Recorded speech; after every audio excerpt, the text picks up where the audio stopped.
So by now you might be getting confused, right? If you've been through the previous couple of videos, I stressed how the Gibbon thesis of decline and fall maybe doesn't really work. Maybe we don't have the sort of weakening, softening, corrupt empire. Maybe we don't have overwhelming barbarian invasions coming in. The second video I suggested when we take a look at these barbarians, they actually seem to be in many ways cooperating with the Roman world. They seem to be integrating into it. They seem to not necessarily be something which is really going to be overthrowing the Roman world in any sort of a way. And yet, if you compare a couple of maps from the year, say, 350, and then another map from the year 500, in the year 350 you've got Roman Empire spanning across Western Europe, Spain, Gaul, Britain, Italy, and so forth, and then when you look at the map from 500, it's gone, and you've got all these kingdoms. And when you look at the names of these kingdoms in the places where the Western Roman Empire used to be, what do you have? Well, you've got the names of all these barbarian peoples. You've got Angles and Saxons up in Britain. You've got Franks and Burgundians in Gaul. You've got Visigoths down in Spain. You've got Ostrogoths in Italy. All these barbarian peoples with all these kingdoms. So surely something must have happened, right? You must have had some sort of an invasion where these barbarians came over and drove the Romans from power and took over everything somehow. What actually did happen? We were talking about all this story of integration and transformation rather than a story of invasion and collapse. Well, a few things are going on here to explain the change in the maps, to explain where these barbarian kingdoms come from. One important piece of the puzzle is that in the 4th century, during the 300s AD, the Romans start experimenting with some new changes to their foreign policy. There's never an announcement in a document, we are now going to introduce a new foreign policy, but you see the Romans dealing with barbarian peoples kind of in an ad hoc, experimental kind of a way to deal with particular local situations. What they do is they introduce a system that we call the federates. Okay, they're the foederati in Latin, the federates. And these are going to be very important for understanding barbarians on Roman soil. A foedus in Latin means a pact or a treaty. So the foederati, the federates, are people who are under treaty with the Roman Empire. Basically, this is coming from the system of client kings that we spoke about beforehand, right? The Romans will send an emissary out, a diplomat, to go and meet with barbarian peoples. He will find a friendly barbarian warrior or chieftain. He'll start giving them gifts. This guy will make himself into a king thanks to his ability to win loyalty and support from people by, hosting them and all the gift giving. And he'll become a loyal friend of Rome, and he'll have a whole people under him, and he'll be the king of whatever people.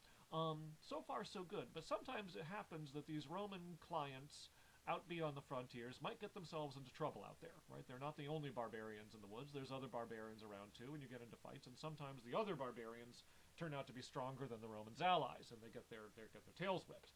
And then what are they going to do? Well, they've got big brother ally, the Roman Empire, over there. They've lost a lot of their strength.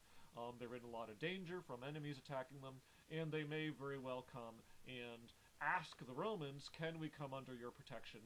Can we move inside your frontiers so that we'll be protected by your armies and by your by the fortresses and defenses that you have up along the frontiers? And the Romans will be willing to do this. The empire is a big place. It's not really overpopulated. And so they'll say, sure, you can immigrate in. We'll settle you on lands in this particular batch of territory. And in exchange, you're going to become allied people under our rule, subordinated to our rule, and you're going to have to owe us particularly military service, right? Your young men are going to have to go, and you're going to have to contribute troops to fight in the Roman army. Seems like a win-win in a lot of ways. The Romans get extra population in their lands, the barbarians get protection, the Romans get a bunch of soldiers that they don't really have to pay. These guys are just, by virtue of their treaty and by virtue of their having been granted the protection of the Roman Empire, they're now obligated to go and serve the empire, and the Roman army gets a bunch of free troops, these federate troops. But one thing that this is introducing is it means you now have barbarians immigrating onto Roman soil, not only one by one joining up into existing Roman army units, you're now getting them coming as whole units, right, as whole peoples, as a group with their own wives and children and slaves and whatever else they're bringing with them, serving under their own leaders and living as a block on Roman soil. Okay, this is something that's fairly new, to have a barbarian group immigrate en masse into the empire, settle on Roman soil, and become a part of the Roman world in that kind of a way. An example of this, to sort of get a sense of how it works, will be taking a look at the story of the Goths. One thing to understand about the Goths is this term Goth is a very broad ethnic term. The scholar Peter Heather, taking a look at references to Goths in Roman sources, concluded that there are at least 14 different groups of Goths. A lot of times you'll hear about Visigoths and Ostrogoths, but those are just two of the bigger groupings that form. There's actually at least 14 groups that we know about of various kinds of Goths moving around. The story of Goths moving into Roman soil starts in the year 376, a group called the Tervingi. And the Tervingi had been attacked by the Huns, who were coming out of Central Asia or someplace like that, off the steppes where the Ukraine is now. They're living sort of in what's now the southwest Ukraine, northeastern Romania, sort of north of the Danube River. The Tervingi are getting attacked by the Huns, and they're not doing very well at defending themselves, and so they ask the Romans for permission to migrate across the river, settle on Roman soil. The Romans say, sure. All so far so good. This all gets organized. The Romans appoint some commissioners to be in charge of handling Gothic affairs while these people get settled. They're supposed to make sure that the Goths have food and that everything is arranged until the Goths can get some farms up and running and start becoming self-sustaining. The problem is that the particular officials that get put in charge of the Goths are not a terribly honest group of people. They see this as an opportunity to enrich themselves at the Goths' expense. And so they start doing things like, instead of providing proper food for the Goths, they start giving them dog meat to eat, which the Goths are not very happy about getting dog meat. And the Goths don't really have any money, and these officials say, well, you got to pay for this food we're giving you. The Goths say, we don't have any money, so they say, okay, well, sell some of your children into slavery, and we'll sell them on the slave markets, and that way that'll pay for the dog meat that we're giving you to eat. So between all this kind of a thing, these are just examples of the kind of stuff that's going on, but the Goths are really starting to feel exploited and abused and misused by Roman officials, and are feeling this is not what they signed up for. The emperor is away fighting a war against the Persians in the Middle East. They sort of, petition him to say, can you fix the situation? The emperor is not a terribly sympathetic type of a person, nor a very smart one for that matter, and so he sort of dismisses all this. Oh, they're only barbarians. I have more important things to do fighting Persians. And when the Goths don't get any kind of a positive response, they start to rebel. Naturally enough, they get pushed too far. And so a couple years after they had immigrated, in the year 378, you get a Gothic rebellion breaking out in the countryside of the Balkans, in the areas that are now sort of Bulgaria, Romania, that sort of an area. And they're moving through the countryside, they're looking for proper food, so they're robbing farms and, generally looting and pillaging and, making trouble, trying to, protest the sort of treatment that they violently protest the kind of treatment that they've received. The emperor realizes this is a bigger problem than he thought, so he patches up a truce with the Persians, rushes the army, probably too fast, back to try and confront them, meets them outside of a city called Adrianople. It's in Turkey today, in the European corner of Turkey. It's the modern Turkish city of Edirne. But Adrianople, the Emperor Valens meets the Goths in battle, decides he's going to teach them a lesson, give them a good taste of Roman steel, so they learn their place and understand they're only barbarians and they can't dictate terms to him, but apparently rushes into too fast, and pretty much to everybody's surprise, in the course of the battle, the Goths actually wind up winning. Nobody had really expected that. The Roman army was the clearly favored to win, but for whatever reason, maybe Roman overconfidence or just plain old good luck, the Goths managed to defeat the Roman army. They actually kill the Emperor Valens and proceed to continue terrorizing the countryside for a while thereafter. So this sort of looks like, okay, isn't this Gibbon, right? Isn't this, Goths sort of, elbowing their way into the empire, wreaking havoc, destroying a Roman army, killing a Roman emperor? This all looks like this is a terrible disaster for the empire. And in some ways, of course, it is. But you have to think about what happens next. The Western Emperor, Gratian, marches an army down. You get a new Eastern Emperor taking the throne. And there's no one-pitched battle after Adrianople, but gradually over the next couple of years, they hem the Goths in, sort of, intimidate them, defeat them here and there in little battles, and push them to the point that the Goths come to the negotiating table, which is what they kind of wanted anyway, I think. And you wind up hashing out a new treaty, a new foedus, to get the Goths settled down and pacified. Okay? So you actually do get a demonstration of superior Roman power. The Goths get to negotiate out a new treaty that's more acceptable to them. They get relocated. Instead of living just south of the Danube on the river there, they get moved over to sort of where Slovenia and Croatia are now. sort of at the northwestern end of the Balkans. And they settle down there, they get some new lands to live on, and they're going to continue living there pretty much in peace for the next 20 years. A pretty extended period of time, they settle down and do what they're supposed to do. They contribute troops to the Roman army, fight in Roman battles, all this kind of a thing, and carry on like that for a generation, basically. 10, 20 years go by, they're running their farms and raising their children.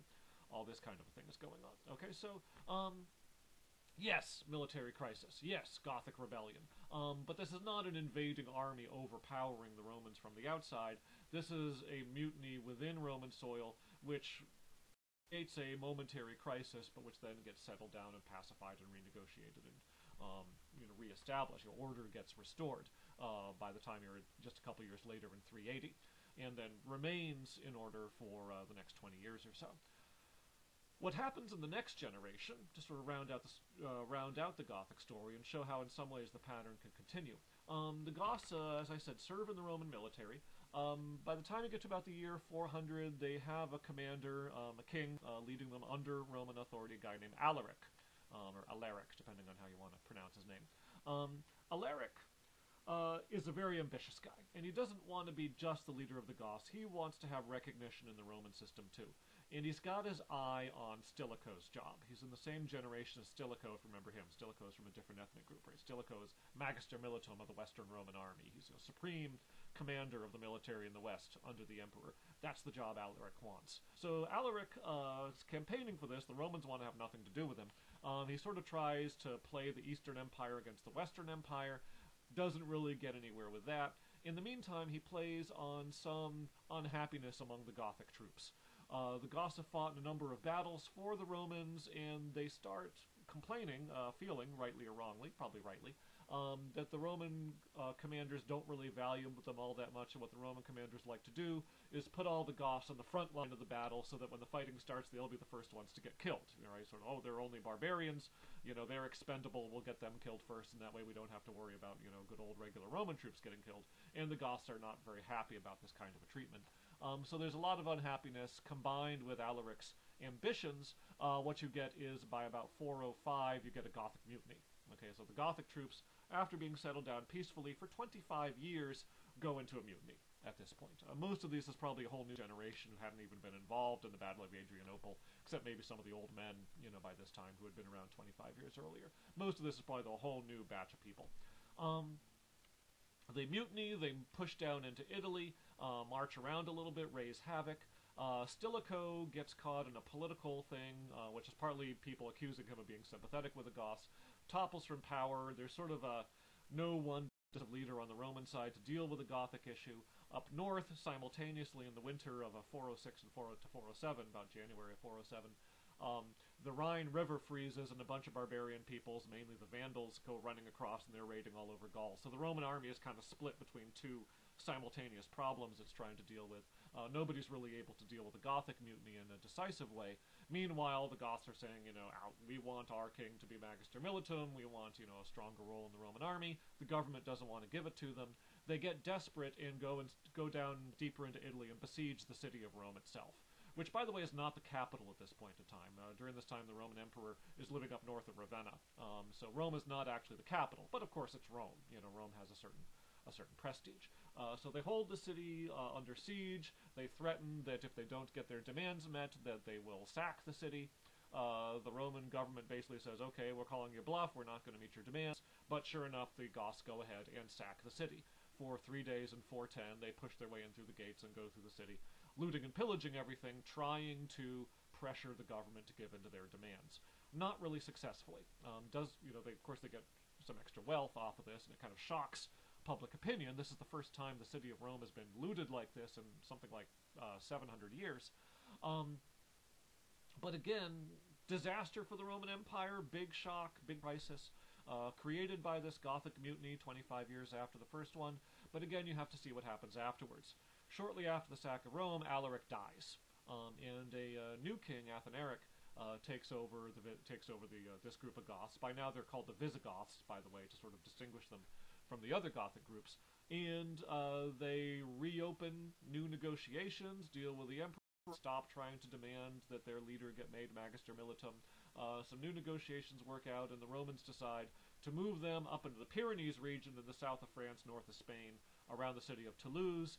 This is where the Vandals, who broke through a couple years earlier, have been sort of, moving through the countryside across Gaul, and they pushed into Spain, and they're sort of wreaking havoc there. So the Romans basically send the Goths over to that area to sort of stabilize that, to bring order there. And the Goths go back into settling down. They get some new farmland. They go back into Roman service. They fight against the Vandals, push the Vandals out until the Vandals are sort of reduced to holing up in some mountains in the deep south of Spain, where they sort of, dig in up there and can't really bother anybody anymore for a while. And the Goths sort of settle into, again, being federates in Roman service. This kingdom, sub-kingdom under the Roman Empire, are built around Toulouse. Later on, again, a generation later, this is 418, by the way, so the sack of Rome was 410. By 418, things are all renegotiated, they're settled down, they're in Toulouse, and they're fighting Vandals. Another generation after that, when you get to 451, Attila the Hun, right, who's ruling the same people who had attacked the Goths 80 years earlier in the first place, back in the Ukraine, Attila the Hun attempts an invasion of the Western Empire, and the Roman army, together with its Gothic federates and federates from another barbarian people called the Franks, meet Attila the Hun and actually defeat him in battle. Okay, so again, you sort of have a scenario here where the Goths are becoming part of the Roman world. Yes, they're under their own leaders. Yes, they have a kind of a sub-kingdom within the Roman Empire, but they are serving the interests of the Roman Empire, and they've become a part of the system.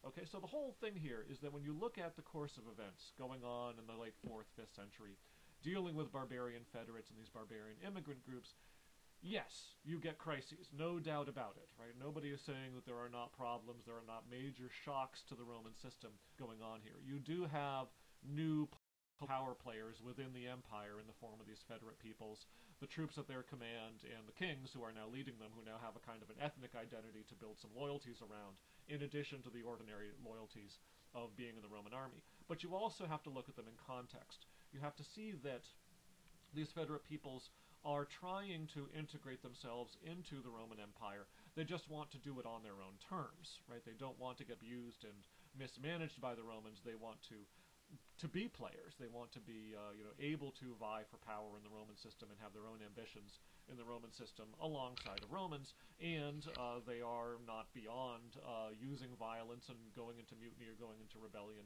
if they feel that they are being abused or not being given the kind of treatment that they think that they are entitled to. Okay, so it's a bit complex. It's not just a matter of barbarians invading and attacking Romans and whatever. There's these negotiations, there are these settlements going on. These barbarians are very often serving Rome, and when they do, serving quite loyally. Okay, so that sort of helps you understand, I hope, the role that barbarians are starting to play in the late Empire as we get into the 5th century. Now, in the 5th century, the big story, I would say, for the Western Roman Empire is that you're seeing increased factionalism between different branches of the Roman army. Okay, different branches of the Roman military. You're getting commanders who are politically ambitious, who are trying to get themselves to the top of the pile, and are fighting against their rivals along the way. In some ways, this is really not anything new. Remember back to Julius Caesar and what brought the Republic down. You had these commanders, like Caesar, like Pompey the Great, Crassus, these other guys, who were using the loyalty of the troops to push their own personal ambitions, caused the Republic to break down in civil wars. Ultimately, that ended the Republic and led to the rise of the Roman Empire. Over the course of the Roman Empire, the same pattern would repeat itself. Armies made and broke emperors. Most dramatically during the anarchy back in the 3rd century, but in the anarchy between 235 and 284, you had all these different emperors all struggling for power, representing different factions of the army from different sides of the empire. This is a pattern that keeps happening over and over again. I would argue this is the chief constitutional flaw in the Roman system, is that the army is too powerful. And in the absence of a clear imperial succession, factions in the army tend to break down into civil war. Okay, and this happens repeatedly through Roman history. The 5th century is not really all that different. Okay, it's another breakdown of authority between military factions fighting it out. There is some difference in who the people in the factions are. Some of them are traditional ethnic Roman families with the loyalties of traditional ethnic Roman troops, or provincial troops anyway. The federates, though, are a new factor here, should be acknowledged, right? You do have groups like the Visigoths, like the Franks, people like Alaric, who are of barbarian descent and are using the loyalty of the ethnic federate troops as a power base for their own ambitions within this Roman system. Okay, that is something which is definitely a new factor. At the same time, as I'm saying though, their ambitions are conceived of within the Roman framework, not outside of it. They're not trying to take apart the Roman Empire and build a separate kingdom of their own. What they're trying to do is find themselves a way to advance their own power within the overall framework of the Roman Empire. It's just they're fighting with other rivals who also want to build themselves into greater positions of power within the Roman Empire.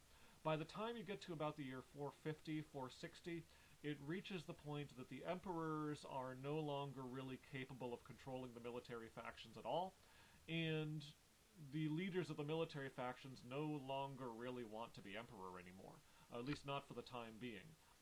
Some emperors have been killed in battle again. It's kind of like the anarchy. Some have been assassinated.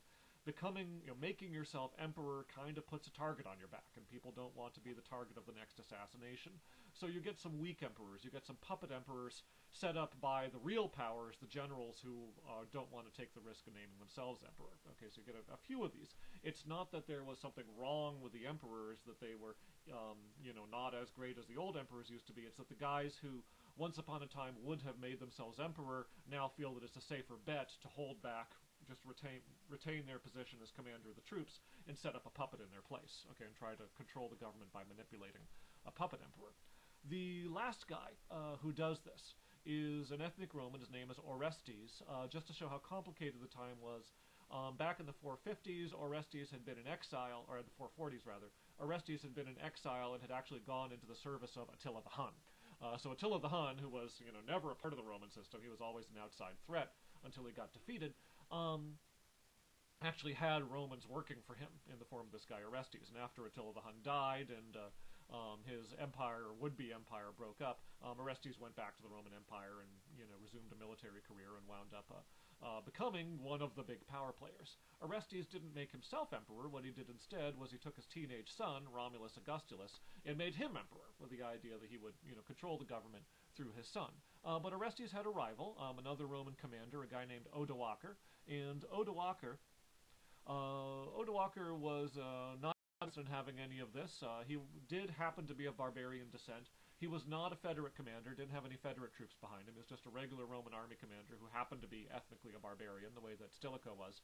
Odoacer leads his faction of the army against Orestes' faction of the army. They have a battle. Odoacer wound up killing Orestes, and didn't kill the son, or at least not that's reported in any of the sources, but deposed him so that he was no longer emperor anymore, sent him off in exile to live on a sunny island where he could, drink margaritas and sunbathe for the rest of his life and not have to worry about anything. So now Orestes is in charge of Italy, but there's still other military factions out there in the other provinces of the empire, and there's no emperor. What Odoacer does is he writes to the Eastern Roman Emperor. Remember that the Eastern Empire and the Western Empire had been partitioned. He writes to the Eastern Emperor and says, will you please send us a replacement? We don't want to come up with one of us to be emperor anymore. Why don't you nominate somebody to be the new Western Emperor? Well, they start negotiating about all this. It breaks down. There's a guy the Eastern Emperor wants to send over, but Odoacer doesn't like him. The whole thing sort of drags on and on and on and on, breaks down, and in the meantime, all these separate military factions in different parts of the Western Empire are pretty much on their own. They're sort of waiting and managing their local affairs, running the local governments out in their various provinces, and no is forthcoming. This keeps on going on and on and on. Finally, Ostrogoths, another federate group, barbarian federates serving the Eastern Emperor. The Eastern Emperor sends them into Italy to kill Odoacer, which they do. They fight a war for about 4 years and conquer Italy and kill Odoacer. Ends up with a repeat of the same situation. No new Western Emperor ever gets appointed, and in the meantime, years are going by, decades start going by. Everybody's kind of treating it as business as usual, just running local governments, waiting for a new emperor to show up. Nobody ever does. The military factions keep on struggling with each other. The ones who tend to win out tend to be the barbarian federates because they have the guaranteed loyalty of their barbarian federate troops under them. And so the title of king, meaning, leader of Roman federate, client troops, ends up becoming the most senior, the most powerful ruler in any given part of the former empire's territories, and gradually you wind up with kingdoms emerging under barbarian rulers on what used to be Roman soil. The funny thing is, 50 years go by before it occurs to anybody that what they're living in isn't really the Roman Empire anymore. Everybody still thinks of this as part of the Roman Empire. One Frankish king, Clovis, actually gets named an honorary consul by the Eastern Emperor, and he, puts on a toga and goes through the streets, with a laurel wreath on his head and tossing coins to the crown like any, Roman consul would do, sort of expressing this idea of, yes, it's business as usual, it's still the Roman Empire, even though there's no emperor and even though Clovis is really ruling a Frankish kingdom. Okay, so by the time you get to the year 500, this turns out you have a is going to become permanent. The Eastern Empire carrying on as it had been for a long time. It's going to have its own ups and downs over the next 1,000 years. The Western Empire, no emperor anymore, no central government, and instead the effective governing powers are these kings in various areas, Anglo-Saxons in Britain, Franks and Burgundians in Gaul, Visigoths in Spain, Vandals down in Africa, and they're going to end up ruling their own separate areas as separate kingdoms, which are going to become the new powers of medieval Europe, which we'll talk about when we come together next time. Thanks.